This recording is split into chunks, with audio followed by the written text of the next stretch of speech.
we're going to review a couple today that could help you make a decision on what 10 millimeter is the best for you. Before we get talking too much about these pistols, I want to talk about some of the research I did yesterday. And a lot of people are saying that the 10 millimeter is making a revival. I don't know that that's true. The popularity has gone way up, but it's always been there. I think the biggest problem that folks have with the 10 millimeter is the ammo price. Ammo prices for the 10 millimeter are out of control. So if you're looking to get a 10 millimeter, make sure that you have a second mortgage so that you can buy ammo for your 10 millimeter or start reloading. So if this is something that you want to do your research. There's tons and tons now of 10 millimeters out on the market. A lot of people that have reviews on YouTube. So make sure that before you get one, you understand what you're getting yourself into. All right, guys, let's talk about some pistols. The first one we'll talk about is a revolver, and it is the Smith and Wesson 610. They made two models of these, the 610 and the 610 Classic. The 610 Classic had an unfluted cylinder, so it looked really smooth.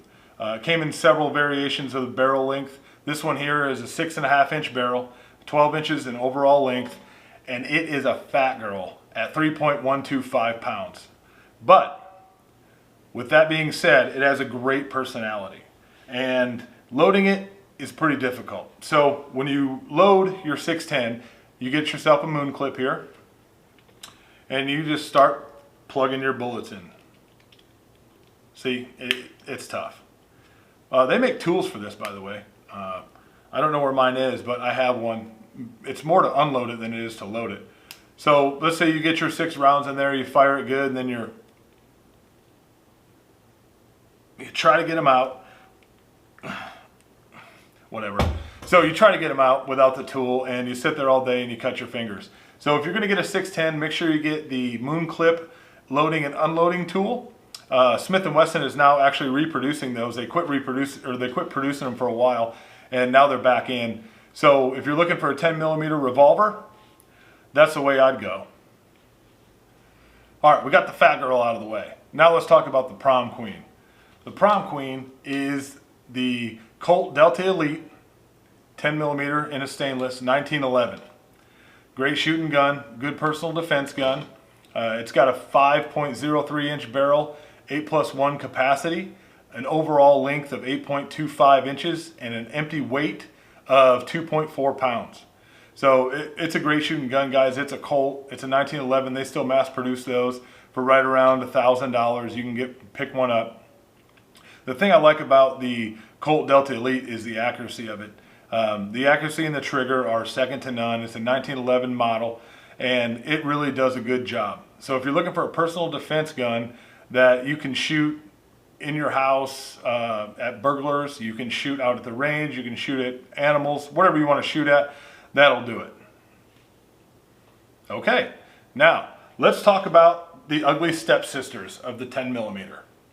The Glock 20 and the Glock 29. These are great guns, guys. You can't go wrong with the 20 or the 29.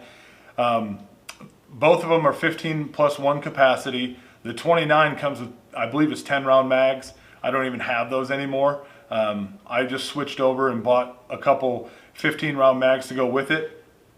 When you buy the 29 and you try to put a 20 mag into it, it's the same thing as doing a Glock 19 with a 17 mag. You just got to buy one of these X grips that takes up that void between the bottom of the mag and the bottom of the mag well.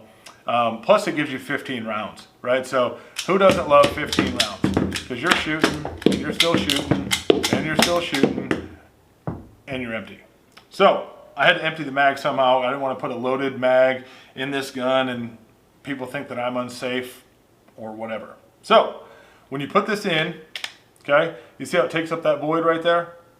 Now, let's look at it without it so you can kind of see what I'm talking about. You see that? It extends the grip, but there's nothing there. By the way, it functions just like that. There's nothing wrong with it, but it's not very comfortable to shoot. So, oh, wrong way. Another wrong way. Hey, there we go. Third time's a charm. So when you put it on there, it extends your grip out. Very comfortable shooting gun. Out of all the 10 millimeters that I own, I shoot this one the best. I haven't customized it because, you know, I don't really want to mess with a good thing. The 20, on the other hand, mine's a little bit customized. Now you can get a 20 or a Glock 40 now that has the RMR cutout in the slide. The 20 didn't have that. I don't believe it still does have it. So I went, instead of buying another 10 millimeter pistol and putting the RMR on it and all that, I just had the slide cut, put some Trijicon sights on it. I had the grip stippled by a guy in Arizona, and I put a CMC trigger in it. Now this is probably my most favorite all-around gun, simply because you can do anything with it. You put it in your car, you can hunt with it, you can protect your house with it. It's fun at the range. So, and that's a whole lot. Even with all these mods, I don't even think it's $1,000 that I have in this gun. So when you're looking at these guns and you're looking at price point, you can spend a bunch. We're going to talk in a minute about some of the more recent productions of a 10 millimeter, and their price points are through the roof. You're getting a good product, but you're also going to spend a lot of money for it when you could get a Glock and customize it and make it your own. All right, now that we've talked about the guns that I have, let's talk about some of the guns that I don't have. The first one is the Glock 40. That's a 10 millimeter. It comes with a 6-inch barrel and an RMR cut slide. That Glock 40 was not available when I was buying my Glocks. So it's a good shooting gun. I shot my uncle's before, very accurate. It gives you an extra inch on the barrel, actually 1.4 inches on the barrel.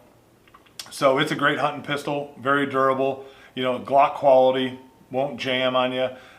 So that's a really good option. Now there's other manufacturers that have other options, from price points of $2,200 all the way down to $700. One of those is Kimber. Kimber has a whole line of 10 millimeters that they make now. Starting at about $700 all the way to $2,200.